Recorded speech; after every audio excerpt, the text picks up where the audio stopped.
الحمد لله وكفى والصلاة والسلام على عباده الذين اصطفى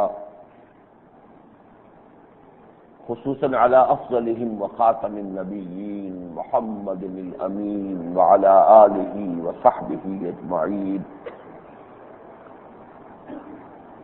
أما بعد فقد قال الله تبارك وتعالى كما ورد في سورة يوسف: اعوذ باللہ من الشیطان الرجیم بسم اللہ الرحمن الرحیم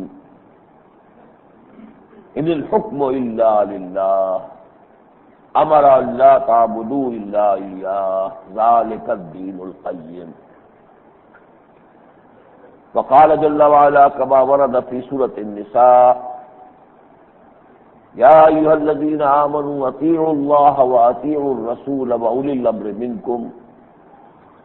فإن تنازعتم في شيء فردوه إلى الله والرسول إن كنتم تؤمنون بالله واليوم الآخر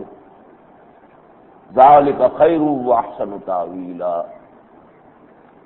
وقال عز وجل كما ورد في سورة الشورى: وأمرهم شورى بينهم صدق الله العظيم. رب اشرح لي صدري ويسر لي امري واحلل عقدة من لساني يفقهوا قولي. اللهم ربنا الهمنا رشدنا واعذنا من شرور انفسنا. اللهم ارنا الحق حقا وارزقنا اتباعه وارنا الباطل باطلا وارزقنا اجتنابه. اللهم وفقنا لما تحب وترضى. آمين يا رب العالمين. سب کو معلوم ہے کہ اس وقت ہمارے ملک میں شریعت بل کے عنوان سے آئین پاکستان میں 15ویں ترمیم کا جو ایک مسودہ بل کی شکل میں زیر غور ہے، اس کا بڑا غلغلہ ہے، اس پر بڑی بحث و تبحث ہے، لے دے ہو رہی ہے.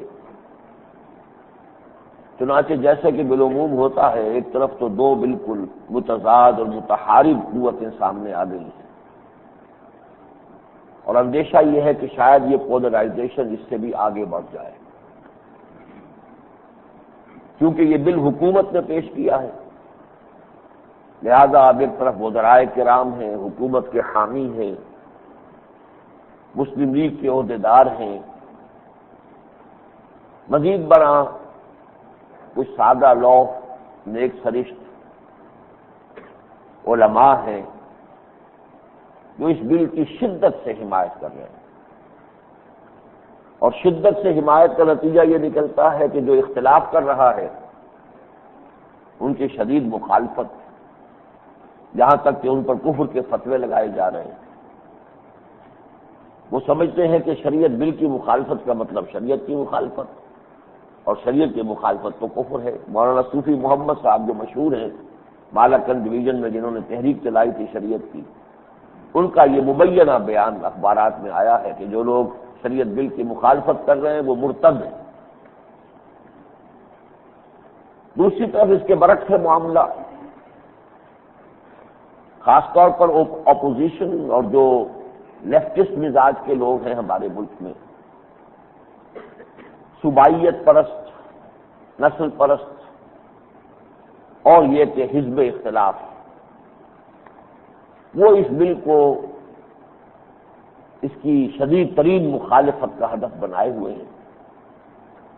اور ان کی طرف سے یہ فتوے دیے جا رہے ہیں کہ نواز شریف امیر المومنین بننا چاہتا ہے، بادشاہ بننا چاہتا ہے، ڈکٹیٹر بننا چاہتا ہے، اور یہ کہ یہ طالبان کی طرف کا اسلام یہاں لانا چاہتا ہے جو ہم یہاں نہیں آنے دیں گے. یہ تو ہے بالکل ایک دوسرے کے برعکس، ایک دوسرے کے خلاف صف آرائی ہے. درمیان میں کچھ لوگ ہیں جن میں سے ایک میں بھی ہوں. ہمارا موقف یہ ہے کہ ہمیں یہ دیکھنا چاہیے کہ جو چیز سامنے آئی ہے، جو اصول ہے، خذ ما صفا دع ما قدر، اس میں جو حصہ ٹھیک ہے اسے قبول کیا جائے، جو غلط ہے اس سے اختلاف کیا جائے. اس اعتبار سے یہ رائے اگرچہ ابتدا میں نے ظاہر کی تھی اس بل کے دو بڑے بڑے حصے ہیں. پہلا حصہ سر آنکھوں پر، خوش آمدید، لائق صد مبارکباد. دوسرا حصہ غلط ہے، بہت غلط ہے، بہت مضر ہے. بعد میں پھر اسی نوعیت کا بیان قاضی حسین احمد صاحب کا بھی آ گیا. جنرل ریٹائرڈ حمید گل صاحب نے بھی پھر اسی بات کی تائید کی. مولانا عبدالستار نیازی صاحب کا بھی ایک بیان تو اسی طرح کا آیا تھا، اگرچہ بعض دوسرے بیانات ان کے آ رہے ہیں کہ ہم پوری قوت کے ساتھ نواز شریف کے ساتھ دیں گے، لیکن یہ کہ ایک بیان ان کا بھی آ گیا تھا کہ واقعتاً یہ دوسرا حصہ، وہ میں بعد میں بتاؤں گا دوسرا حصہ کیا ہے، وہ اس میں خامخواہ شامل کر لیا گیا ہے، اس کی اس میں ضرورت نہیں تھی. بہرحال اس پس منظر میں اس میں اختلاف نہیں ہو سکتا کہ یہ مسئلہ ایسا ہے کہ جس پر بڑے ٹھنڈے دل و دماغ کے ساتھ غور کیا جائے، اور جو شخص بھی کوئی رائے رکھتا ہے دیانت دارانہ رائے اسے وہ پیش کرے تاکہ گفتگو ہو، ڈائلاگ ہو، اور اس کے ذریعے اس کے نتیجے میں ہم کسی بہتر رائے تک پہنچ سکیں. مجھے اس کے ضمن میں جو مشقت کرنی پڑ رہی ہے وہ یہ ہے کہ پرسوں میں یہ تقریب تھی نیشنل ڈیفنس کالج میں، جو ہمارے ہاں فوج کا اعلیٰ ترین ادارہ ہے، تربیتی ادارہ. اس کے لیے میں گیا تھا اسلام آباد، لیکن وہاں جب میں نے دیکھا کہ اس بل کے اوپر جو ہے بہت ہی بحث و تبحث ہو رہی ہے اور بڑی تلخی تک پیدا ہو رہی ہے، تو کل پھر پریس کلب کا ہال ہے وہاں راول پنڈی میں، رات میں نے وہاں تقریر کی اپنے موقف کی وضاحت کے لیے. رات کو 10 بجے وہاں سے چل کر رات کے 2 بجے یہاں پہنچا ہوں تاکہ یہاں جمعے میں غیر حاضری نہ ہو اور یہاں بھی میں اپنا موقف بیان کروں. یہاں کا میرا خطبہ جو ہے جیسا کہ آپ کو معلوم ہے کہ کیسٹس بھی انٹرنیٹ پر بھی یہ دور دور تک جاتا ہے، اور امریکہ سے بھی کئی فون آئے تھے کہ آپ کی رائے کا اور آپ کے تبصرے کا یہاں انتظار کیا جا رہا ہے. اور کل اب پھر وہاں کنونشن ہے، حکومت جو ہے منعقد کر رہی ہے، علماء کرام کو بلا رہی ہے. میں اگرچہ علماء کرام میں سے نہیں ہوں، لیکن جیسے ضیاء الحق صاحب نے 1980 میں مجھے بھی بلا لیا تھا پہلی علماء کنونشن میں، تو نواز شریف صاحب نے بھی وہی کام کیا ہے، مجھے بھی دعوت دی ہے. تو آج رات پھر مجھے پوری رات سفر کر کے وہاں پہنچنا ہے، اور کل رات پھر سفر کرنا ہے کراچی کا، اس لیے کہ پرسوں کراچی میں ہم نے جلسہ رکھا ہوا ہے. بہرحال اللہ تعالیٰ ہمت دے. لیکن یہ کہ یہ مسئلہ ہے فی الواقع ایسا، اور یہ ہماری ملی اور قومی تاریخ میں اہم جو ہے وقت ہے، اہم موقع ہے کہ اس پہ ہر شخص کو اپنی سی محنت کرنی چاہیے کہ جو صحیح بات اس کے سامنے ہے اسے زیادہ سے زیادہ حلقے تک پہنچا دے. سب سے پہلی بات جو واضح ہونی چاہیے وہ یہ ہے کہ ہمارا اصل مقصود کیا ہے. پاکستان کے قیام سے جو اصل مقصد بیان کیا گیا اس کے مصور نے، مبشر نے، اس کے مؤسس اور معمار نے، وہ کیا تھا. میرے ان الفاظ کو پوری توجہ سے نوٹ کیجئے کہ عہد حاضر کی ایک مثالی اسلامی ریاست قائم کرنا. اس میں عہد حاضر کے لفظ کو خاص طور پر نوٹ کیجیے. اسلامی ریاست ایک دور وہ بھی تھا، حضرت داؤد علیہ السلام کی حکومت بھی اسلامی حکومت تھی، لیکن وہ بادشاہت کا دور تھا. وہ نظام جو ہے بظاہر اپنی شکل میں بادشاہت سے مشابہ تھا، اگرچہ کیونکہ بادشاہ خود بھی اللہ کے احکام کا پابند اور اللہ کے احکام کو نافذ کرنے والا کیونکہ نبی تھے، لہذا وہ نظام خلافت کہلائے گا، لیکن شکل اس کی بادشاہت کی تھی. ان کے بعد ان کے صاحبزادے حضرت سلیمان بادشاہ بنے، اللہ نے نبوت سے سرفراز فرما دیا. لیکن عہد حاضر میں کس نوعیت کی اسلامی ریاست درکار ہے. چنانچہ یاد کیجیے وہ قول جو میں نے علامہ اقبال کا بہت مرتبہ آپ کو سنایا ہے، سن 1930 کا ان کا خطبہ، جس میں انہوں نے یہ الفاظ کہے تھے کہ مجھے یقین ہے کہ ہندوستان کے شمال مغرب میں ایک آزاد مسلمان ریاست قائم ہوگی، اور اگر ایسا ہو گیا تو ہمیں موقع مل جائے گا کہ اسلام کی تعلیمات پر جو پردے دور ملوکیت میں پڑ گئے تھے ان پردوں کو ہٹائیں اور صحیح اسلام کا ایک نقشہ دنیا کے سامنے پیش کریں. دور ملوکیت میں جو پردے پڑے، دور بنو عباس، دور بنو امیہ، دور سلاطین عثمانی، ترکوں کا دور، ظاہر بات ہے وہ خالص اسلام نہیں تھا. اس میں جاگیرداری آ گئی، اس میں سرمایہ داری آ گئی، ان میں محل بننے لگے. یہ تو اسلام کی تعلیمات نہیں تھی. اصل اسلام تو ابو بکر اور عمر اور عثمان اور علی کا تھا رضی اللہ تعالیٰ عنہ اجمعین. گویا کہ اگرچہ الفاظ استعمال نہیں کیے علامہ اقبال نے، مراد تو پھر خلافت راشدہ ہی ہوئی، اس لیے کہ دور ملوکیت میں جو پردے پڑ گئے انہیں ہٹائیں گے تو اصل اسلام جو نکلے گا وہ خلافت راشدہ کا لیے۔ لیکن اس کے بارے میں 1928 میں جو انہوں نے خطبات دیے تھے، ان کا یہ جملہ میں نے ابھی کیونکہ حال ہی میں تقریر کی تھی الحمرا ہال میں، وہاں بھی کوٹ کیا تھا، یہاں پھر دوبارہ میں اس کو دہرا رہا ہوں۔ ان کی یہ رائے ہے کہ یہ عہد حاضر کی اسلامی ریاست ہوگی،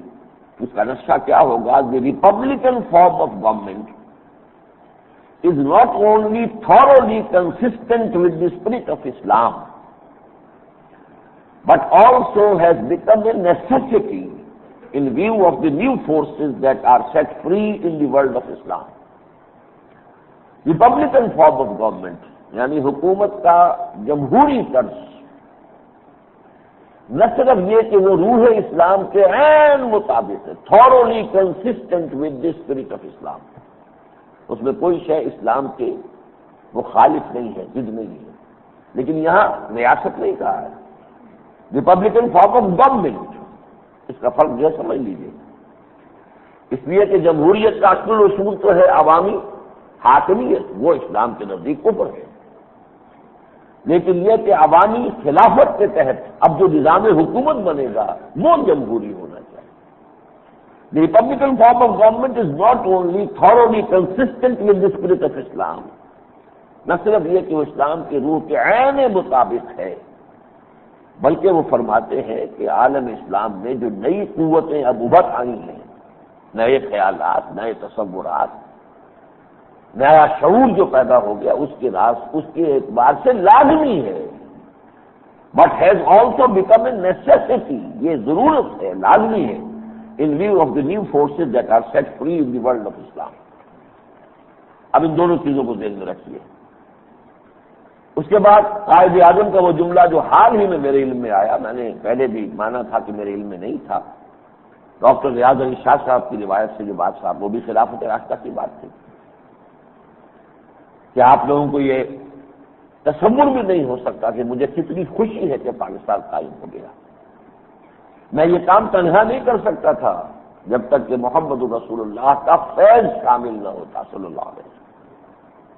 یہ فیض روحانی ہے محمد کا، جس سے کہ پاکستان قائم ہوا ہے صلی اللہ علیہ وسلم۔ اب یہ مسلمانوں کا کام ہے کہ اسے خلافت راشدہ کا نظام بنا دے تاکہ اللہ کا وہ وعدہ پورا ہو جائے کہ روح ارضی کی خلافت مسلمانوں کو مل جائے۔ پھر ان کا یہ جملہ جو ہے بہت مرتبہ کوٹ کیا گیا ہے، ہمیں پاکستان اس لیے چاہیے کہ عہد حاضر میں اسلام کے اصول حریت و اخوت و مساوات کا ایک نمونہ پیش کرے۔ نوع انسانی ان چیزوں کی تلاش میں بھٹک رہی ہے، مشرق و مغرب کے مابین دھکے کھا رہی ہے، افراط و تفریق کے دھکے۔ وہ شہنشاہیت سے، جاگیرداری سے نجات پائی تھی تو کیپٹلزم آ گیا، کیپٹلزم نے ان کو جکڑ لیا۔ اس سے نجات پانے کے لیے کمیونزم کی طرف چھلانگ لگائی تھی تو ایک پارٹی ڈکٹیٹرشپ قائم ہو گئی، پھر اس کے اوپر جو ہے وہی قبضے لگ گئی۔ تو نوع انسانی کا قافلہ بھٹک رہا ہے تلاش میں۔ اگر کہیں بھی ہم نمونہ پیش کر دیں، وہ جس کے بارے میں کہ علامہ اقبال نے ابلیس کی مجلس شورا میں ابلیس سے کہلوایا ہے کہ عصر حاضر کے تقاضاؤں سے ہے، لیکن یہ خوف ہو نہ جائے آشکارا شرع پیغمبر کے۔ اب یہاں بھی عصر حاضر کے لفظ نوٹ کیجیے، اس دور سے کچھ تقاضے ہیں اور اس سے یہ ڈر ہے کہ ان کے تقاضوں کا ایک نتیجہ یہ نکل سکتا ہے کہ اگر شرع پیغمبر کہیں نمایاں ہو گیا تو پوری دنیا ٹوٹ پڑے گی، پھر میرا دھندا، میرا کاروبار، میری بساط، یہ تو ساری کی ساری ختم ہو جائے گی۔ اسی حوالے سے یہ جو قائد اعظم کے الفاظ ہیں کہ اسلام کے اصول حریت و اخوت و مساوات، میں نے ایچ جی ویلز کی کوٹیشن آپ کو کئی مرتبہ سنائی ہے، یہی چیز الفاظ اس نے استعمال کیے۔ Although the sermons of human freedom, fraternity and equality were said before also, we find lot of them in Jesus of Nazareth, but it must be admitted that it was Muhammad sallallahu alaihi wasallam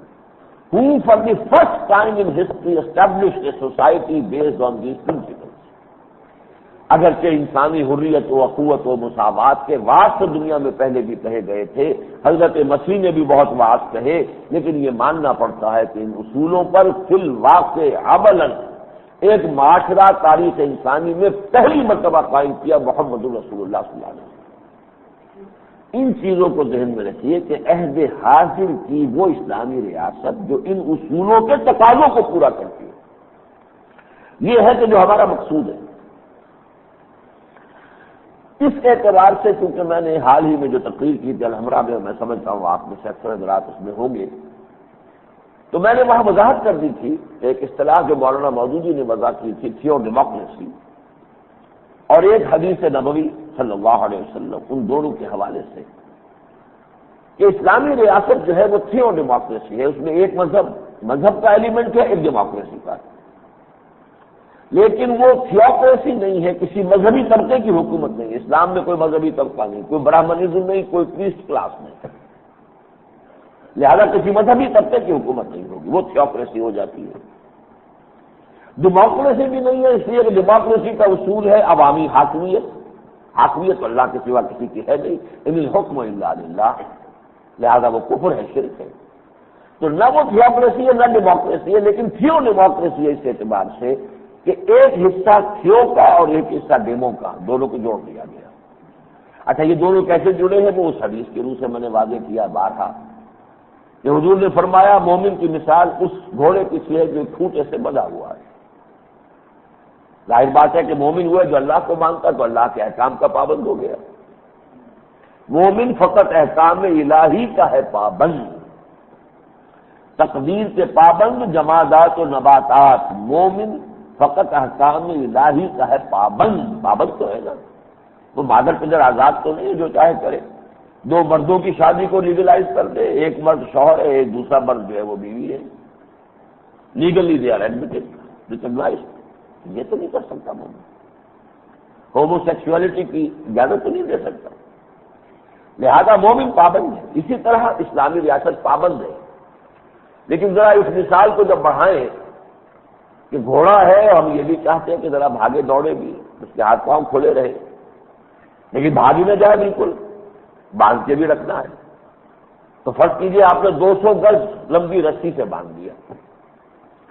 اب 200 گز کا radius نصف قطر کا ایک دائرہ وجود میں آ جائے گا، اس دائرے میں گھوڑا آزاد ہے، مشرق میں جائے، مغرب میں جائے، شمال میں جائے، جنوب میں جائے، آزاد ہے، لیکن اس دائرے سے باہر نہیں نکل سکتا، 201واں گز نہیں آ سکتا۔ یہ دائرہ ہے اللہ اور اس کے رسول کے احکام، جس کو ہم کہتے ہیں قرآن و سنت۔ اللہ اور اس کے رسول کے جو احکام آ گئے وہ تو واجب التعمیل ہے، یہ تو حدود اللہ ہے، تلک حدود اللہ ہے فلا تعتدوها، یہ اللہ کے حدود ہے، اسے تجاوز نہ کرو، سود حرام، جوا حرام، فلاں شے حرام، شراب حرام، یہ حرام، یہ چیزیں حرام۔ البتہ اس دائرے کے اندر یہ امر و کم ہے، یہ اللہ نے تمہارے حوالے کر دیا، یہ مباحات کا دائرہ ہے، اور امرہم شورا بینہم، اب اس معاملے کو باہمی مشاورت سے طے کرو۔ یہ ہے معاملہ جس نے کہ جمہوریت کا حصہ یہاں لا کر شامل کر دیا۔ جو اللہ نے انسانوں کے حوالے کر دیا معاملہ، جس میں اللہ کا کوئی حکم نہیں، اس کے رسول کا کوئی حکم نہیں، تو وہ انسانوں کے حوالے ہو گئے۔ وہ اپنا بہترین جو ہے ججمنٹ استعمال کریں، اپنی بصیرت کو استعمال کریں، اپنی عقل کو کام میں لائیں، جو بہتر سے بہتر رائے اس کو اختیار کر لیں، لیکن وہاں کسی ایک شخص کو یہ اختیار نہیں کہ میں میری رائے کرے گی۔ ہوا کیوں؟ اللہ اور اس کے رسول کا حکم سلاخوں پر، لیکن تم کون ہو؟ تم بھی اگر اپنی بات کو منوا سکتے ہو تو اللہ اور اس کے رسول سے دلیل لے کر آؤ گے تو منوا مان لیں گے۔ جیسے کہ حضرت امام احمد بن حنبل رحمۃ اللہ علیہ جب انہیں مارے پڑ رہی تھی خلیفہ مامون رشید کے دور میں، اور یہ کہ ان کو کہا جا رہا مانو کہ قرآن مخلوق ہے، تو وہ کہتے تھے ایتونی بشیء من کتاب اللہ و سنت رسولہ حتی اقول، مجھ سے کوئی بات منوانی ہے تو دلیل لانی پڑے گی اللہ کی کتاب سے اور اس کے رسول کی سنت سے، اگر لا سکتے ہو دلیل میں مان لوں گا، نہیں ہے تو نہیں منوا سکتے مجھے۔ تو کسی کو یہاں وہ اتھارٹیرین انداز اختیار کرنے کا حق حاصل نہیں ہے کہ وہ کہ میری بات کرے، تم کون ہو؟ اللہ اور اس کے رسول کی بات چلے گی۔ اچھا جہاں اللہ اور اس کے رسول کی بات نہیں ہے تو باہمی مشورے سے بات چلے گی۔ کوئی ایک شخص جو ہے وہی انداز اختیار نہیں کر سکتا کہ میری مرضی لازمن چلے گی۔ یہ ہے اصل میں امرہم شورا بینہم، اور لا تقدموا بین یدی اللہ ورسولہ کے حوالے سے اسلامی ریاست کا وہ نظام، یہ جو اندرونی دائرے کے اندر اندر ہے، اس میں حریت و اخوت و مساوات کی جو اعلیٰ ترین اقدار ہیں ان کو سمونا لازم ہے۔ اس کو آپ کہہ سکتے ہیں یہ جمہوریت کا حصہ ہے، یعنی اسلام میں جمہوریت پابند ہے، بس یہ بات ہو گئی کہ جمہوریت اللہ اور اس کے رسول کے احکام کی پابند ہے، باقی اس کے بعد جہاں کوئی حکم نہیں اللہ کا اس کے رسول کا، وہاں وہ اپنی کثرت رائے سے فیصلہ کر لیں۔ یہ جو سلسلہ ہے اس میں اگر ہم نے اس جمہوریت کی اعلیٰ اقدار کو پامال کر دیا تو وہ دور حاضر کی ریاست نہیں ہوگی، وہ پھر کوئی اور میڈیول قسم کی ازمنہ وسطیٰ کی سلاطین کا کوئی نظام بن جائے گا، یا ازمنہ قدیم کی کوئی بن جائے گا نظام، وہ دور حاضر کی مثالی اسلامی ریاست نہیں ہوگی۔ اس میں دو باتیں میں چاہتا ہوں کہ ذرا مزید واضح ہو جائیں۔ ایک تو یہ کہ شریعت بل ہو یا اس سے پہلے بھی ہم نے بہت سے گفتگو کی، ہم نے بھی مطالبے کیے دستور میں یہ ترامیم کی جائیں، یہ سب اصل میں نظام اسلام کے قیام کی جد و جہد کا ایک حصہ ہے، ایک پہلو ہے۔ محض قانون کی تنفیذ سے نظام نہیں بدلا کرتا، وہ ایک حصہ ہے اس کا،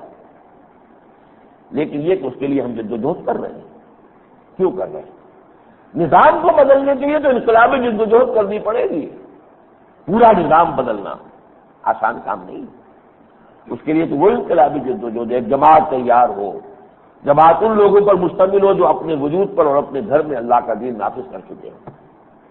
اپنی معاش اور معاشرت کو اسلام کے سانچے میں ڈال چکے ہیں، پھر وہ ایک شخص سے بیعت کریں کہ جو حکم دو گے شریعت کے دائرے کے اندر مانیں گے، مشکل ہو آسان ہو، طبیعت آمادہ ہو یا ہمیں جبر کرنا پڑے اپنی طبیعتوں پر مانیں گے، اور سر کٹانے کے لیے تیار ہوں گے، تن من دھن لگا دیں، اور یہ لوگ معتدل تعداد میں ہو جائیں تو نظام کو چیلنج کیا جا سکتا ہے۔ جاگیرداری تب ختم ہوگی، سرمایہ داری تب ختم ہوگی جو نہیں ہوتی۔ لیکن یہ کہ قانون بھی اپنی جگہ پر اس اہمیت کا ضرور حامل ہے، وہ آج میں نقطہ بیان کر رہا ہوں، غور سے سنیے۔ اگر ہم دستور میں یہ چیزیں طے نہیں کرتے، قانون یہ نہیں بناتے، تو اللہ تعالیٰ کا فتویٰ ہم پر لگتا ہے، اولئک هم الفاسقون اولئک هم الکافرون اولئک هم الظالمون۔ اب اگر قانون آپ نے بنا دیا، اب کہتے صاحب رشوت خور ہے، پولیس والے رشوت خور ہیں،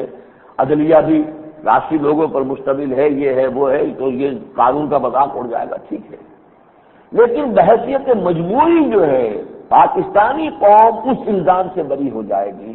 اے اللہ ہم نے طے کر دیا ہے کہ یہاں تیرا قانون چلے گا۔ اب اگر کوئی پولیس آفیسر غلط کام کر رہا ہے تو انفرادی اس کی ذمہ داری ہو جائے گی، عند اللہ بھی عند الناس بھی، اور اس نظام کے ذریعے سے بھی اس کی جو بھی ہے اس کو گوشمالی کی جائے گی، اس will be brought to the book, جو بھی ہوگا، لیکن نظام جو ہے پوری قوم بری ہوگی کہ اللہ ہم نے طے کر دیا، اپنے دستور میں طے کر دیا، وہ دستور کے جو سیکرٹ ڈاکومنٹ ہے ہمارا جو پورے اس نظام کو طے کرتا ہے، اس میں طے کر دیا تیری بالادستی تیری کتاب کی اور تیرے رسول کی سنت کی بالادستی۔ یہ چیز اپنی جگہ پر بہت اہم ہے تاکہ کم سے کم اجتماعی سطح پر وہ فتویٰ ہم پر نہ لگے، اللہ کا وہ الزام ہم پر نہ آ جائے کہ ومن لم يحكم بما انزل الله فاولئك هم الفاسقون ومن لم يحكم بما انزل الله فاولئك هم الكافرون ومن لم يحكم بما انزل الله فاولئك هم الظالمون۔ اس سے بچ جائیں گے۔ باقی جو بھی کوئی اونچ نیچ کرے گا، جو شخص کرے گا، وہ عند اللہ بھی جواب دے ہوگا، عند الناس بھی۔ لیکن پاکستان کے بارے میں ایک خاص بات جو نوٹ کرنے کی ہے، جو میں نے اس سے پہلے کئی مرتبہ بیان کی ہے، شاید کسی اور مسلمان معاشرے کے لیے جمہوریت کی وہ اہمیت نہ ہو، مثلا افغانستان میں وہ اہمیت نہیں ہوگی، قبائلی معاشرہ ہے، قبائل جرگہ بلا لیا، لویا جرگہ آ گیا، بڑا جرگہ آ گیا، جرگے نے بیٹھ کے طے کر دیا، ایک ایک آدمی سے ووٹ لینے کی ضرورت نہیں ہوتی، اس لیے کہ قبائلی معاشرہ ہے۔ پاکستان جو ہے یونیک ہے اس اعتبار سے پوری دنیا میں نے کئی مرتبہ کیا، پھر دہرا رہا ہوں کہ اس کا باپ اسلام ہے، اس کی ماں جمہوریت ہے۔ پاکستان ہم نے کوئی مسلح جدوجہد کر کے حاصل نہیں کیا، آئینی جدوجہد اور 1946 کے الیکشن میں مسلم لیگ کا کامیاب ہو جانا ذریعہ بنا ہے پاکستان کے قیام کا۔ مسلم لیگ نے آئینی جدوجہد کی تو آئین اور جمہوریت کے تحت پاکستان وجود میں آیا، ماں جو ہے پاکستان کی وہ جمہوریت ہے، آئینی جدوجہد، کوئی مسلح جدوجہد نہیں۔ نمبر 2، بات اس کا اسلام کیوں ہے؟ اس لیے کہ مسلمانوں کو مسلم لیگ کے جھنڈے تلے جمع کرنے والا نعرہ یہ تھا کہ پاکستان کا مطلب کیا، لا الہ الا اللہ۔ ورنہ آپ کو معلوم ہے کہ بہت سے علماء بھی مخالف تھے پاکستان کے قیام سے، اور بڑے ان کی حیثیت تھی، ان کا مقام تھا، لیکن یہ کہ جب نعرہ یہ لگ گیا پاکستان کا مطلب کیا، لا الہ الا اللہ، تو مسلمان عوام جو ہے بحیثیت مجموعی لپکے اور دوڑے۔ تو گویا کہ جیسے حضرت سلمان رضی اللہ تعالی عنہ فرمایا کرتے تھے، جب ان سے کوئی پوچھتا تھا اسمک، کیا نام ہے آپ کا، وہ کہتے تھے سلمان، لیکن عرب کے نزدیک یہ نام نہیں بنا جب تک کہ ابن نہ بتایا بیٹا کس کا ہے، بھائی تو سلمان ابن، وہ کہتے تھے سلمان ابن اسلام، میرا باپ اسلام ہے۔ پاکستان ابن اسلام ہے، باپ اس کا اسلام ہے، لیکن ماں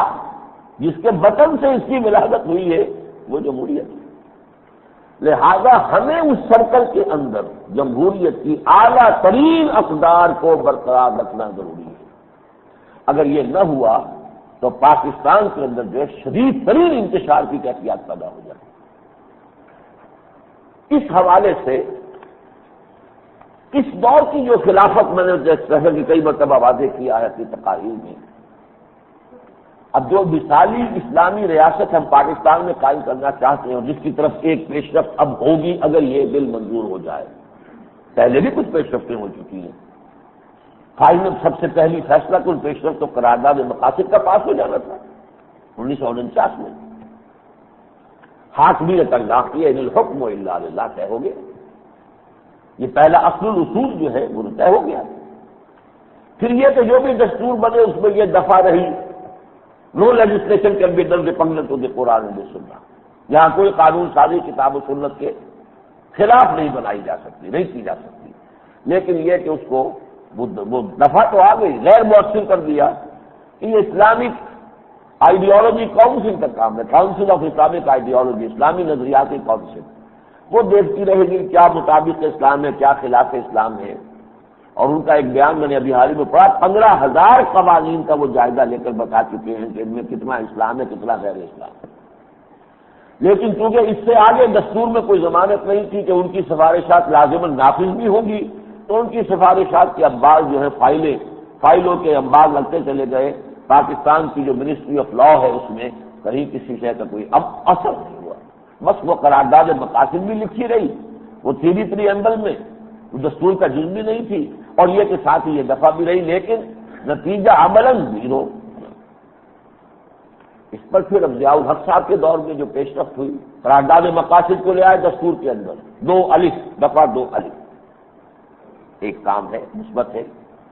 اور دوسرے یہ کہ انہوں نے یہ کیا کہ ایک شریعت کورٹ قائم کر دی۔ اس شریعت کورٹ کا یہ کام ہے کہ یہ دیکھے کہ کیا چیز خلاف اسلام ہے، کیا مطابق اسلام ہے، کسی شے کو خلاف اسلام پائے تو فیصلہ دے سکتی ہے، وہ فیصلہ واجب التنفیذ ہوگا، یہ بات ہوئی نا۔ اب یہ نہیں ہے کہ فیصلہ دے دیا بس فیصلہ جا کے لکھا جائے گا کہیں پر اور جا کے فائل کہیں پر جو ہے داخل کر سکتا، نہیں، واجب التنفیذ ہوگا۔ اگر وہ مرکزی حکومت سے متعلق معاملہ ہے تو نوٹس دے دے گی حکومت کو، مرکزی حکومت کو عدالت کے 6 مہینے 3 مہینے جو بھی اس کی سمجھے مناسب، اس کے اندر اس کی جگہ پر متبادل قانون سازی کر لو، نیشنل اسمبلی مزید کوئی قانون بنا لے، ورنہ فلاں تاریخ کو یہ قانون کا عدم ہو جائے گا، اس لیے یہ کتاب سے مناسب۔ اگر صوبائی معاملہ تو صوبائی حکومت کو نوٹس دے دے گی، لیکن پھر وہ واجب التعمیل ہو جائے گا۔ البتہ اس کے فیصلے کے خلاف اپیل ہو سکتی ہے سپریم کورٹ کی شریعت اپیلیٹ بینچ میں، لیکن اس کے فیصلے کے بعد اب کوئی رکاوٹ نہیں ہو سکتی، وہ نافذ ہوگا، لازماً ہے۔ لیکن ایک تو ضیاء الحق صاحب نے اس میں زیادتی کی تھی، ڈنڈی ماری تھی، 2 ڈنڈیاں ماری تھی، یعنی میں جس فیصلے کو اس قدر زور شور سے کہہ رہا ہوں، بہت صحیح بہت صحیح بہت صحیح فیصلہ، یہی صحیح طریقہ کار ہے پاکستان میں اسلامی قانون کی تنفیذ کا، آج بھی کہہ رہا ہوں۔ لیکن 2 ڈنڈیاں مار دی۔ ایک تو شریعت کورٹ کے ججز کا معیار گھٹیا رکھا، جب چاہیں تبادلہ کر دیں، جب چاہیں ڈسمس کر دیں، تاکہ دباؤ رکھ سکیں، اپنی مرضی کے فیصلے لے سکیں۔ وہ جو ہائی کورٹ کے ججز اور سپریم کورٹ کے ججز ان کے مساوی نہیں رکھا ان کا اسٹیٹس لوور۔ نمبر 2، شریعت کورٹ کو 2 ہتھکڑیاں 2 بیڑیاں پہنا دی۔ دستور پاکستان ماورا ہے تمہارے دائرہ کار سے، اور جوڈیشل پروسیجرل لا، ضابطۂ دیوانی، ضابطۂ فوجداری بھی تمہارے دائرہ کار سے خارج، مسلم فیملی لاز بھی تمہارے دائرہ کار سے خارج، اور 10 سال تک جو ہے مالی قوانین جو ہے وہ بھی تمہارے دائرے سے خارج۔ تو رہ کیا گیا؟ جس کے لیے ایک ہی لفظ مناسب ہے، ایکسرسائز ان فیوٹیلٹی۔ محنت کرتے رہو، جج بیٹھے ہوئے ہیں، بڑی بڑی تنخواہیں لے رہے ہیں، ان 4 کو ہاتھ نہیں لگا سکتے۔ یہ تو سیکریٹ کاؤز ہیں، مقدس گائے ہیں یہ 4، دستور بھی اور جو جوڈیشل لاز ہیں، پروسیجرل لاز ہیں وہ بھی، آئینی قوانین بھی، انا للہ و انا الیہ راجعون، جس پر کہ پھر میں نے استعفیٰ دیا تھا شورا سے کہ آپ کے اپنے ہینڈ پک علماء ہیں، آپ کو ان کے اوپر اعتماد ہے، ان کی دیانت پر، ان کی ایمانداری پر، ان کے علم پر، ان کے تقویٰ پر، تبھی تو آپ نے لا کے بٹھایا ہے۔ تقی عثمانی آپ کا انتخاب ہے، اور پیر کرم شاہ صاحب آپ کا انتخاب ہے، جسٹس غلام علی صاحب، ملک غلام علی آپ کا انتخاب ہے۔ اب ان کو بھی اختیار نہیں دے رہے کہ آئینی قوانین کے بارے میں ان کو بات نہیں کر سکتے۔ کہا انہوں نے، یہ 5 جولائی 1982 کی بات ہے، پھر ان خواتین کو کون مطمئن کرے گا؟ میں نے کہا اگر یہی آپ کا معیار ہے سوچنے کا تو پھر میرا آپ کا راستہ علیحدہ ہے، میں آپ کی شورا میں نہیں رہ سکتا، استعفیٰ دیا اور آگے۔ بہرحال یہ جو کام تھے، یہ جو بیڑیاں اور ہتھکڑیاں پہنائی گئی، وہ 10 سال کے بعد مالی قوانین والی ہتھکڑی کھل گئی تھی، اس لیے وہ شریعت کورٹ نے بینک انٹرسٹ کو حرام قرار دیا، ربا قرار دیا، لیکن اس کے خلاف انہوں نے عدالت کے اندر سپریم کورٹ کے اپیلیٹ بینچ میں اپیل دائر کر دی، اور سپریم کورٹ اس وقت ہے ہی نہیں۔ وہاں ایک جج جو ہے پیر کرم شاہ صاحب کے انتقال کے بعد وہ سیٹ پر نہیں تھی، جب تک بینچ پورا نہ ہو وہ سن ہی نہیں سکتی، نہ وہ سن سکتی ہے اپیل، نہ اپیل واپس نہیں جا سکتی ہے، اس لیے کہ جب اپیل دائر کر دی جائے تو وہ کورٹ ہی کے پاس اختیار ہوتا ہے کہ واپس دے۔ آپ چاہے لاکھ کہیں صاحب ہم واپس لینا چاہتے ہیں، لیکن کورٹ پہلے سماعت کرے گی تو واپس دے گی، ورنہ نہیں۔ اس کا فائدہ بھی کورٹ کا، اور کورٹ ایگزسٹ نہیں کرتی۔ اللہ اللہ کیسے اللہ، وہ سارا سب خانے کے اندر معاملہ پڑ گیا۔ اور اب جب دوبارہ بات اٹھی سود کی تو پھر ایک نئی کمیٹی بنا دی اور نیا راجہ ظفر الحق صاحب کی سربراہی میں، لیکن اس میں بڑی محنت اور مشقت سے یہ رپورٹ مرتب کی، وہ بھی سرد خانے میں۔ یہ ہے صورتحال اس وقت ہمارے ملک کی، لیکن ہمیں اصل میں اس دور میں کیا کرنا ہوگا؟ جیسا کہ میں نے بارہا عرض کیا، الحمرہ کی تقریر میں بھی عرض کیا تھا، اصول لینے ہوں گے قرآن سے، سنت سے اور خلافت راستہ سے، ہمارا آئیڈیل وہ ہے، لیکن ادارے لینے ہوں گے مغربی اقوام سے، انہوں نے محنت کی ہے، مشقت کی ہے، وہ اصول جو محمد رسول اللہ نے دیے تھے،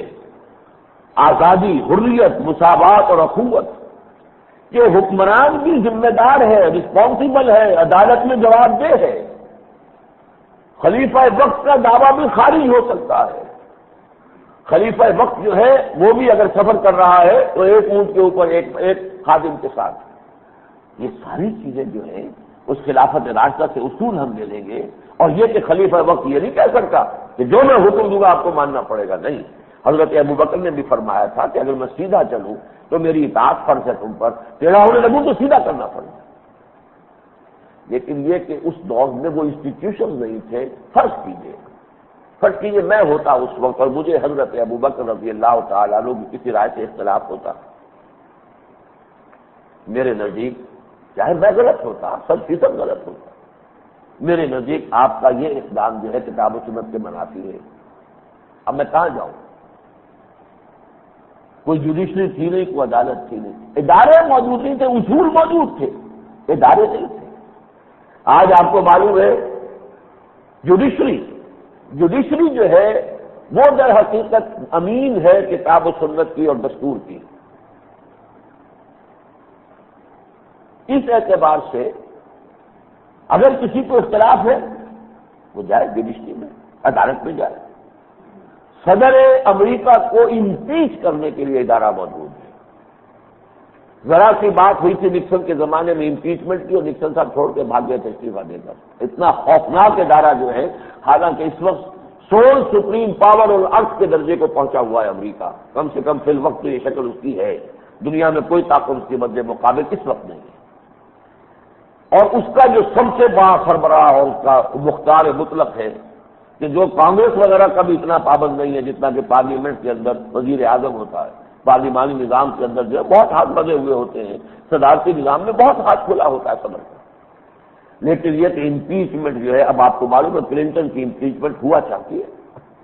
اسے بھی گرینڈ جوری کے سامنے اپنا بیان دینا پڑا، یہ نہیں کہہ سکتا کہ میں تو صدر ہوں، مجھ سے تو نہیں پوچھا جا سکتا، نہیں۔ تو یہ انسٹیٹیوشن بس سے ڈیولپ کیے ہیں، ہمیں وہ انسٹیٹیوشن ان سے لے کر حریت و اخوت و مساوات کی روشنی تو دی تھی محمد نے صلی اللہ علیہ وسلم، لیکن شیطان نے مغرب میں کیا کیا کہ انہی اصولوں کو بڑھا کر شیطنت کی شکل دے دی۔ اللہ کے رسول نے حریت انسانی کا پیغام دیا، انہوں نے آزادی کو مادر قدر آزادی کر دیا، اللہ سے بھی آزاد، رسول سے بھی آزاد، دین سے بھی آزاد، آزاد ہی آزاد۔ یہ نہیں،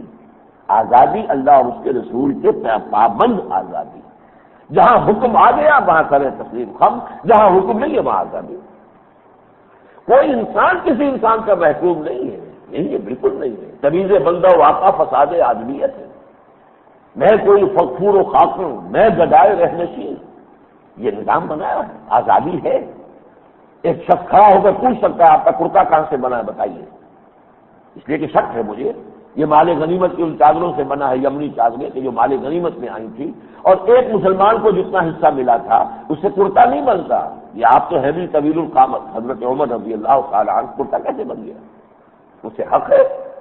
اور عمر فاروق نے یہ نہیں کہا تم کون ہوتے ہو مجھ سے پوچھنے والے، میں خلیفۃ المسلمین امیر المومنین خلیفۃ و خلیفۃ رسول اللہ کے رسول کے خلیفہ کا خلیفہ ہوں میں، تم ہو کر پوچھنے والے نہیں۔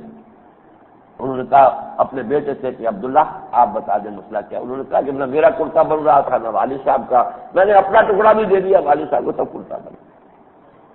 اب یہ آزادی ایک عورت روک لیتی ہے راستے میں چلتے ہوئے، اے عمر تم کون ہوتے ہو ہمارے حق سے مہر کے اوپر تم پابندی لگانا چاہتے ہیں، جبکہ کوئی پابندی قرآن میں نہیں ہے۔ قنطارن کا لفظ بھی آیا ہے، ڈھیروں بھی سونا اگر دیا تم نے کسی عورت کو مہر میں تو اگر طلاق دو گے تو اس میں سے ایک حبہ بھی واپس نہیں لے سکتے۔ نہ اللہ کے رسول نے کوئی حد لگائی، تم کہتے ہو اس سے زیادہ مہر نہیں ہوگا، تم کون ہوتے ہو؟ حضرت عمر تسلیم کرتے ہیں کہ آج ایک بوڑھیا نے عمر کو دین سکھایا اور اپنا آرڈیننس واپس۔ یہ آزادی، یہ حریت، یہ مساوات، کوئی محل نہیں ہے جس میں عمر رہتے ہو، کوئی نہیں، وہی ان کا گھر ہے، کپڑوں پہ پیمند ہے۔ یہ نظام جو ہے در حقیقت یہ دیا ہوا تھا محمد رسول اللہ کا، مساوات دی تھی محمد رسول اللہ نے، لیکن اس مساوات کو شیطان نے کیا کیا، آگے بڑھا کر عورت اور مرد مساوی، عورت اور مرد مساوی، لہذا تمام ان کے حقوق مساوی، ان کے فرائض مساوی، ان کی ذمہ داریاں مساوی، طلاق مرد دے سکتا تو عورت بھی دے سکتی ہے، یہ بالکل برابر کر کے خاندانی نظام کا بیڑا غرق کر دیا۔ اس لیے کہ بہرحال کوئی بھی نظام نہیں کر سکتا جب تک ایک سربراہ نہ ہو۔ کسی ادارے کے دو ڈائریکٹر بنا دیجیے، فسادی ہوگا ہر وقت۔ قرآن مجید نے تو یہ کہا ہے کہ اگر ایک سے زیادہ الہ ہوتے تو یہ زمین و آسمان میں فساد مچا ہوتا ہے، ایک الہ کی مرضی ہے دوسرے کی یہ، تو ایک اللہ ہے، اس کی مرضی ہے، اسی کے اوپر سارا کائنات چل رہی ہے، تو خاندان کے ادارے میں دو سربراہ کیسے ہو جائیں گے برابر کا اختیار رکھنے والے؟ ہاں، مرد بحیثیت مرد، عورت بحیثیت عورت مساوی ہے، لیکن جب ایک مرد شوہر بن گیا اور ایک عورت بیوی بن گئی اب مساوی نہیں ہے، وراثت میں مساوی نہیں ہے۔ لڑکے نے شادی کرنی ہے تو مہر دینا ہے، لڑکی شادی کرے گی تو مہر وصول کرے گی، لڑکا شادی کرے گا تو اپنی بیوی کے نان دفتے کا ذمہ دار ہوگا، وہ لڑکی جس کے گھر میں آباد ہوگی تو اس کی ذمہ داری لڑکے پر ہے، شوہر پر ہے۔ لہذا اگر تو سرے سے اس وراثت میں عورت کا حصہ نہ ہوتا تو یہ بات بھی معقول ہوتی، ضرورت کیا ہے اسے؟ شادی ہوگی تو مہر ملے گا، اور جن کے گھر میں جائے گی وہ اس کا کفیل ہے، اس کے ذمہ ہے اس کا نان نفقہ، تو اسے کیا ضرورت ہے وراثت کی؟ لیکن نہیں، عورت کو ایک لیگل اسٹیٹس دیا، اس کی حیثیت دی، البتہ اس کی وراثت آدھی تھی۔ تو اسلام نے در حقیقت جو نظام دیا تھا اس میں مساوات بھی تھی، لیکن یہ کہ اس طرح کی انارکی نہیں تھی کہ مرد اور عورت، شوہر اور بیوی برابر ہو جائیں، وہاں آزادی تھی لیکن بارڈر کے اندر آزادی نہیں تھی کہ اللہ اور اس کے رسول کبھی آزاد ہے۔ یہ شیطان نے یہ کیا، ان چیزوں کو بہا کر اور اس کو یہ شیطنت کی شکل دے دی۔ ہم نے خود شاہی کو پہنایا ہے جمہوری لباس، جب ذرا آدم ہوا ہے خود شناس و خود نگر۔ اب ہمیں کیا کرنا ہوگا، اس آزادی کو کتاب و سنت کا پابند بنائیں، لیکن جو ادارے انہوں نے بنائے ہیں، جیسے کہ میں نے پہلے بھی کئی دفعہ لفظ استعمال کیا ہے، ایئر کرافٹ۔ اب کہنے کو ایک جہاز کھڑا ہوا ہے، آپ کو کیا معلوم اس میں کتنے پرزے ہیں اور یہ پرزے کس طرح باہم مل کر جو ہے اس مشین کو چلاتے ہیں۔ ایک پرزہ خراب ہو جائے تو جو اس کے اندر 250 300 400 آدمی ہیں ان کی زندگی ختم۔ یہ مل جل کر یہ ایئر کرافٹ ہے، اسپیس کرافٹ۔ وہ بڑی کمپلیکیٹڈ مشینری ہے، کیسے کیسے پرزے اس میں لگے ہوئے ہیں جو اس فضا کے حدود کو کراس کر کے جو ہے وہ خلا میں جا رہی۔ اسی طرح اسٹیٹ کرافٹ ہے، ریاست کی ایک مشین ہے، بڑی پیچیدہ انٹریکیٹ مشین ہے۔ اس کے 3 پلرز ہیں بڑے بڑے، یہ جوڈیشری ہے، یہ ایگزیکٹو ہے، یہ لیجسلیٹو ہے، قانون ساز ادارہ ہے، پھر تنفیذ قانون ایگزیکٹو ادارہ ہے، انتظامیہ جس کو ہم کہتے ہیں، گورنمنٹ جسے ہم کہتے ہیں، اور تیسرے جوڈیشری ہے، عدلیہ ہے، اور جو دستور ہے اس قوم کا اس کی جو امین ہے، کسٹوڈین ہے، وہ جوڈیشری ہے۔ دستور میں کچھ حقوق دیے گئے ہیں شہریوں کے، کوئی ڈی سی کوئی ایس پی اس کے اوپر دستبرداری کرتا ہے تو شہری جاتا عدلیہ کے اندر کہ میرے حقوق کے اوپر دستبرداری کیے، عدلیہ جو ہے اس کو تحفظ دیتی ہے۔ اسی طرح دستور میں طے ہے کتاب و سنت کے خلاف کوئی یہاں قانون سازی نہیں ہو سکتی۔ ایک شہری کو فرض کیجیے یہ حق حاصل ہے کہ وہ جائے گا کہے گا صاحب مجھے تو یہ معلوم ہوتا ہے یہ غلط ہے، مجھے موقع تو ملنا چاہیے کہ میں اپنی بات پیش کروں، دلیل دوں، نقطۂ نظر کی وضاحت کروں، پھر گفتگو کر کے اگر وہ کورٹ جو ہے وہ طے کر دیتی ہے نہیں تمہارا خیال غلط ہے، یہ جو قانون بنایا گیا ہے کتاب و سنت کے حدود سے تجاوز نہیں کر رہا ہے، ٹھیک ہے۔ لیکن یہ 3 ادارے مل جل کر کام کرتے ہیں۔ اس اعتبار سے 2 چیزیں سامنے آئیں، ایک دستور کی اہمیت، دستور معین کرتا ہے کہ ان اداروں کا آپس میں ربط کیا ہوگا، تعلق کیا ہوگا، انتظامیہ کیسے وجود میں آئے گی، لیجسلیچر کیسے وجود میں آئے گا، لیجسلیچر کے حقوق و اختیارات کیا ہیں، کیا اس پر پابندیاں ہیں، یہ ساری چیزیں دستور میں طے ہوں گی۔ اسی طریقے سے صوبائی اختیارات کیا ہوں گے، مرکزی اختیارات کیا ہوں گے، یہ سب کے سب دستور میں طے ہوں گے۔ صدر کے اختیارات کیا ہیں، صدر کے خلاف چارہ جوئی کیسے ہوگی، صدر کو اگر امپیچ کرنا ہے اس کے خلاف کوئی تحریک لانی ہے وہ کیسے لائی جائے گی، یہ بھی دستور میں طے ہوگا۔ تو اس حوالے سے دستور انتہائی اہم، حکومت کا آئینی ہونا اور اس آئین میں ان 3 جو اس کے پلرز ہیں بیسک آرگنز ہیں ان کے مابین جو توازن ہے اس کا برقرار رکھنا انتہائی اہم ہے۔ اس پس منظر میں اب غور کیجئے کہ اس وقت جو ترمیم لائی جا رہی ہے اس کے 2 حصے ہیں۔ پہلا حصہ تو یہ ہے کہ اب یہاں قرآن اور سنت جو ہے وہ بالا ترین قانون ہوگا، سپریم لا ہوگا پاکستان میں، یعنی کوئی شے قرآن و سنت سے بالا کر نہیں۔ تیری آواز مکے اور مدینے یہ تو توحید کا تقاضا ہے، اسلام کا تقاضا ہے، جیسا کہ میں نے بیان دیا تھا، لائق سب مبارکباد ہے، لائق تہنیت ہے، اللہ جزا دے کہ بہت دیر میں اگر سے آئی یہ بات لیکن آ گئی، تھی پہلے بھی موجود لیکن اس صراحت کے ساتھ نہیں تھی۔ قرارداد مقاصد میں بھی اندر یہ موجود ہے، پھر وہ دفعہ بھی موجود تھی کہ کوئی قانون سازی یا نہیں کی جائے گی، لیکن اسے باندھ دیا تھا کونسل آف اسلامک آئیڈیالوجی کے ساتھ۔ وہ خود اپنی جگہ پر اس کے اندر کوئی سینکشن نہیں تھی، کوئی قوت نافذہ نہیں تھی، لیکن اب اگر یہ ہو جاتا ہے 2A ہے قرارداد مقاصد، 2B قرارداد مقاصد میں اللہ کی حاکمیت آ گئی۔ اللہ کی حاکمیت کیسے ہوگی؟ یا ایھا الذین آمنوا اطیعوا اللہ واطیعوا الرسول واولی الامر منکم۔ اللہ کی حاکمیت اس طریقے سے ہوگی کہ اہل ایمان اللہ کا حکم مانو اور اللہ کے رسول کا حکم مانو، اور جو تم میں سے صاحب امر ہیں، ذمہ دار ہیں، صاحب اختیار ہیں، ان کا حکم مانو۔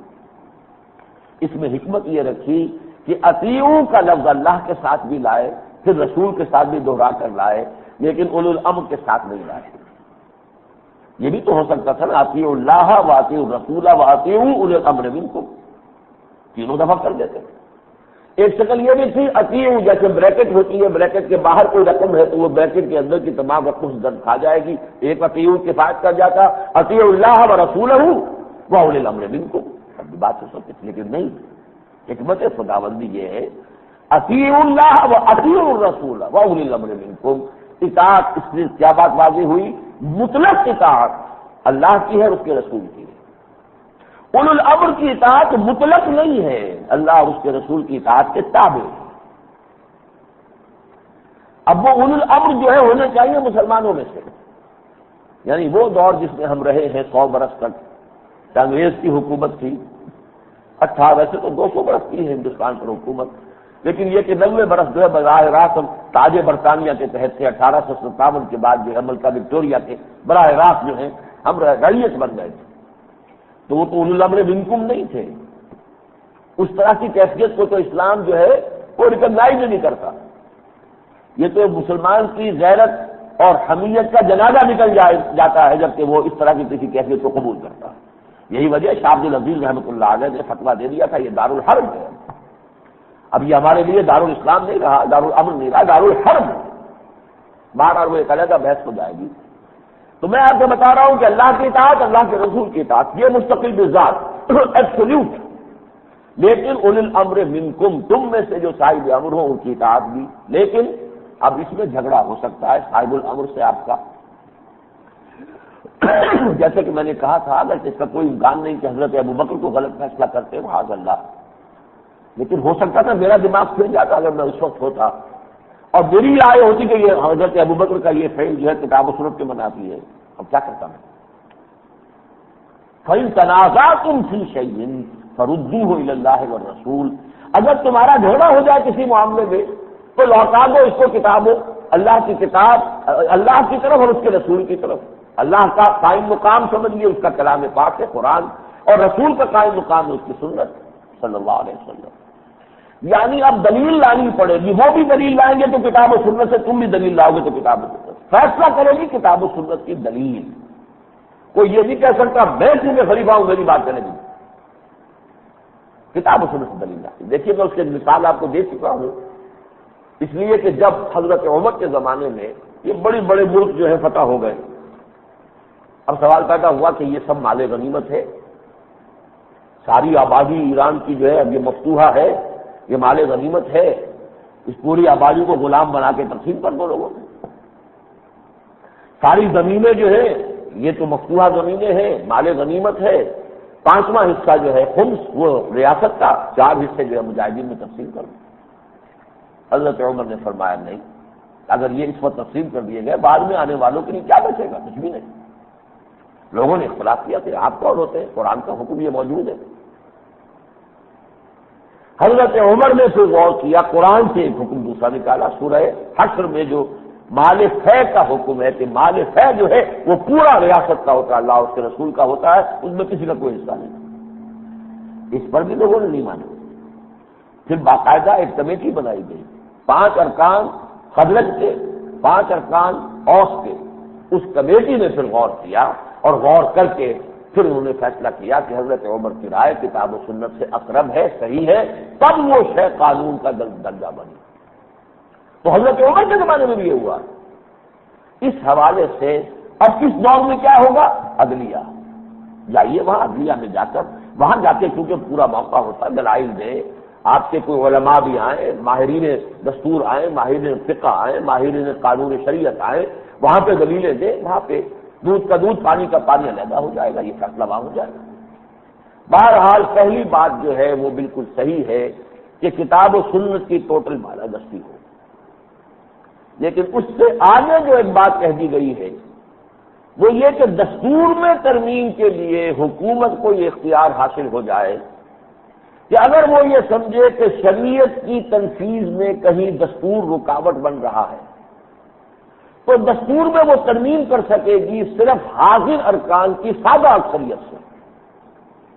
یہ جو ہے یہ انتظامیہ کے ہاتھ میں اتنا بڑا اختیار دے دینے والی بات ہے۔ آج انتظامیہ جو ہے وہ نواز شریف صاحب کی، کل کسی اور کی بھی تو ہو سکتی ہے۔ چلیے نواز شریف صاحب کی بھی نیت پر بہت سے لوگ حملہ کر رہے ہیں، ہم کہیں نہیں بھائی نیک نیت ہے، تب بھی یہ کہ کوئی ان کے پٹا تو نہیں لکھا گیا ہے کہ ساری عمر وہی رہیں گے، کل کوئی اور آ جاتا ہے۔ اتنا بڑا اختیار کہ دستور میں ترمیم ہوتی ہے، دو تہائی نیشنل اسمبلی میں سے 2/3 جو ہے وہ آپ کے سینٹ میں سے وہ متفق ہوں گے تو دستور میں ترمیم ہوگی۔ دستور جو ہے وہ تو بڑا بنیادی دستاویز ہوتی ہے، بڑی بنیادی دستاویز ہوتی ہے ملک کی، اس میں یہ ترمیم کرنے کا حق۔ اور پھر یہ بھی اختیار دے دیا گیا دفعہ 2 میں کہ امر بالمعروف اور نہی عن المنکر کے راستے میں اگر کوئی بھی سرکاری ادارہ یا فنکشنری، کوئی بھی اہلکار اگر راستے میں رکاوٹ بنا تو اس کے خلاف اقدام جو ہے حکومت کر سکے گی۔ اور یہاں اس لپیٹ میں عدلیہ بھی آ رہی ہے، وہ بھی تو گورنمنٹ فنکشنریز ہے، اسٹیٹ فنکشنریز۔ یہ 2 چیزیں اس بل کے اندر انتہائی خوفناک ہیں، اور صورت وہی بن گئی ہے کہ جو ضیاء الحق صاحب کے ریفرینڈم کی تھی کہ اگر آپ کو اسلام چاہیے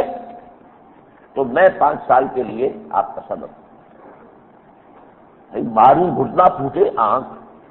اسلام چاہیے، ہاں اسلام چاہیے، اس کا یہ مطلب کہاں سے ہوگا کہ آپ 5 سال کے لیے یہاں کے صدر بن گئے؟ لیکن یہ اختیار تھا، وہ تو چونکہ ماشاء اللہ کی بات تھی، چل رہا تھا وہ نظام۔ آپ کو اسلام چاہیے تو میں 5 سال کے لیے صدر ہوں، ورنہ اسلام نہیں آئے گا۔ جسے اسلام چاہیے مجھے صدر ماننا پڑے گا۔ انا للہ و انا الیہ راجعون۔ بعین ہی اسی نقش قدم پر نواز شریف صاحب چل رہے ہیں۔ اگر آپ قرآن و سنت کو سپریم لا بنوانا چاہتے ہیں، ہم نے بڑی محنتیں کی ہیں، بڑی مشقتیں کی ہیں، خطوط کی مہم چلائی ہے، مظاہرے کیے ہیں، جلسے کیے ہیں، یہ ساری جو ہے اگر بنوانا چاہتے تو مجھے یہ اختیار دو، پھر میں عدلیہ سے بھی بالا تر ہو جاؤں اور میں دستور میں جب چاہوں ٹوٹل ارکان کی بھی اکثریت نہیں، جو حاضر ارکان ہوں، جو ووٹ دے رہے ہوں، ان کی اکثریت سے میں دستور میں جو چاہوں تبدیل کر دوں۔ یہ حصہ اس کا انتہائی غلط ہے، انتہائی مضر ہے، یہ اس ملک کی شیرازے کو بکھیر دینے والی بات ہے، لہذا اس سے اختلاف ہے۔ میں نے اس کو بیان کیا تھا، پہلا ہی بیان میرا آ گیا تھا، اگرچہ اخبارات میں مکمل نہیں آیا کرتا، لیکن میں نے پریس کانفرنس کی تھی، اس میں یہ بیان دیا تھا، بعض اخبارات میں پوری بات بھی آ گئی تھی۔ میں اس کو بھی اگر آپ چاہیں، کیونکہ آج جو یہ ندائے خلافت آیا ہے اس کے بیک پر وہ پورا بیان شائع کر دیا گیا، میں پڑھ کے سنا دیتا ہوں۔ دستور پاکستان میں مجوزہ 15ویں ترمیم میں قرآن اور سنت کو پاکستان کا سپریم لا قرار دینا نہایت خوش آئین اور لائق سر مبارکباد ہے، لیکن اس کی تنفیذ کے لیے ازمنہ وسطیٰ کے سلاطین کا انداز کرنا اختیار کرنا درست نہیں ہے، بلکہ اس کا سیدھا سا راستہ یہ ہے کہ نمبر 1 مجوزہ دفعہ نمبر 2 میں موجودہ دستور کی دفعہ 227 کے الفاظ بھی شامل کر لیے جائیں۔ کتاب و سنت سپریم لا ہے، لہذا یہاں پر کوئی قانون سازی کتاب و سنت کے منافی نہیں کی جا سکتی، یہ دفعہ 227 ہے، کاؤنسل آف اسلامک آئیڈیالوجی کا چیپٹر ہے، اس کے ساتھ اس کو جوڑ دیا جائے، لا کر یہاں وہاں سے ختم کیا جائے۔ اور کاؤنسل آف اسلامک آئیڈیالوجی کی پھر کوئی ضرورت نہیں ہے، جب شریعت کورٹ موجود ہے تو اب وہ بالکل ریڈنڈنٹ جس کو کہتے ہیں، بیکار، اور اس کا کوئی مقصد نہیں۔ حکومت قائم رکھنا چاہتی ہے تو اپنے حکومتی ایک ادارے کے طور پر، وہ دستوری ادارہ نہ رہے، حکومت کا ایک مشاورتی ادارہ ہو جائے کہ حکومت کو قانون بنانا چاہتی ہے تو پہلے ان سے پوچھ لے کہ بھائی اس میں کوئی شے کتاب و سنت کے منافی تو نہیں ہے۔ ایسا نہ ہو کہ ہم ساری محنت کریں اور اس کے بعد جو ہے وہ فیڈرل شریعت کورٹ میں کوئی شخص چیلنج کر کے اس کو نل اینڈ وائڈ قرار دے دے۔ ٹھیک۔ نمبر 2 وفاقی شرعی عدالت کے دائرہ کار پر عائد جملہ تحدیدات ختم کر دی جائیں، اس کا ذکر ہی نہیں کیا اس میں۔ سپریم لا ہونے کا مطلب یہ کہ دستور میں اس کے تابع ہونا ہے، دستور میں اگر کوئی شے کتاب و سنت کے منافی ہے تو ختم ہونی چاہیے، وہ اسی ترمیم میں لے آتے، لیکن یہ اس کو نہیں لائے۔ دستور میں ابھی تک یہ بات موجود ہے کہ فیڈرل شریعت کورٹ کے دائرہ کار پر دستور بھی اس سے باہر، اور جو میں نے آپ کو بتایا کہ جو بھی دیوانی اور فوجداری ضابطے ہیں وہ بھی خارج، شریف اور جو فیملی لاز، یہ ساری پابندیاں برقرار، ان کو ختم کیا جائے۔ اور شریعت کورٹ گویا کہ اب ہر شے شریعت کے دائرے میں آ گئی، لیکن یہ نہیں ہے کہ منمانی طور پر میں جو کہہ دوں وہ شریعت ہے یا نواز شریف صاحب جو کہہ دیں وہ شریعت ہے، نہیں، فیڈرل شریعت کورٹ طے کرے گی یہ شریعت کے مطابق ہے یا نہیں ہے، یہاں شریعت سے تجاوز ہوا یا نہیں ہوا۔ نمبر 3 وفاقی شرعی عدالت اور سپریم کورٹ کے شریعت بینچ کے جج صاحبان کی حیثیت جملہ اختیارات سے اعتبارات سے ہائی کورٹ اور سپریم کورٹ کے جج صاحبان کے مساوی بنائی جائے، اور ان دونوں عدالتوں میں عالم ججوں کی تعداد بڑھائی جائے۔ میں یہاں پہ یہ بھی عرض کر دوں کہ اس سلسلے میں ایک بڑی محنت و مشقت ہوئی ہے آج سے 6 سال پہلے، یہی نواز شریف صاحب تھے، یہ وزیر اعظم تھے، پہلا جو دور ہے ان کا۔ اور اس وقت جو ہے عبدالستار نیازی صاحب جو ہیں وہ کچھ عرصے کے لیے وزیر امور مذہبی بن گئے تھے۔ انہوں نے 3 کمیٹیاں بنائی تھی، ایک یہی قانون اسلامی کس طریقے سے یہ نافذ کیا جائے، دستور میں کیا ترامیم ہو، ایک یہ کہ مسلمانوں کی وحدت ملی کو کیسے نمایاں کیا جائے، اختلافات جو ہیں ان کے حل کرنے کا کیا طریقہ ہو، اصلاح معاشرہ کے لیے کیا طریقے اختیار کیے جائیں۔ تو اس کی جو کمیٹی بنی تھی اس نے بڑی محنت کر کے یہ پوری سفارشات، اور کمیٹی میں شیعہ بھی تھے، سنی بھی تھے، دیوبندی بھی، بریلوی بھی، اہل حدیث بھی، جماعت اسلامی بھی، یعنی وہی سن 50 والی بات دوبارہ سن 92 میں 42 برس کے بعد پھر دوبارہ ہو گئی کہ انہوں نے ایک شک لے کر خاص طور پر شرعی عدالت سے متعلق جو ہے ان تمام چیزوں کو انہوں نے جو میں کہہ رہا ہوں ان کو بڑی تفصیل سے، ججوں کی تعداد بھی بڑھائی جائے، ان کا اسٹیٹس بھی برابر کیا جائے، ہائی کورٹ کے ججوں کے اور سپریم کورٹ کے ججوں کے، اور ان کے اوپر جتنی بھی پابندیاں وہ ختم کر دی جائیں، تب قرآن اور سنت سپریم لا ہوگا۔ اس کا جو ہے یہ مسودہ ہم نے شائع کر دیا اس دفعہ کے ندائے خلافت میں کہ یہ اتنی بحث ہمارے یہاں ہو چکی ہے، اتنا کام ہوا ہے، اور ظاہر بات ہے اس کمیٹی کے اوپر سرکاری کمیٹی تھی، اس میں خرچی ہوئے ہوں گے، کتنے پیسے لگے ہوں گے، لوگ جمع ہوتے ہیں تو ٹی ہوتا ہے، وہ ہوٹلوں میں قیام ہوتا ہے، یہ ساری محنت اور اس کا نتیجہ رکھا ہوا موجود ہے آپ کے پاس۔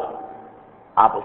کو قانون کا درجہ دے دیے، بل میں لے آئیے، بل کو مبہم رکھ دیا گیا،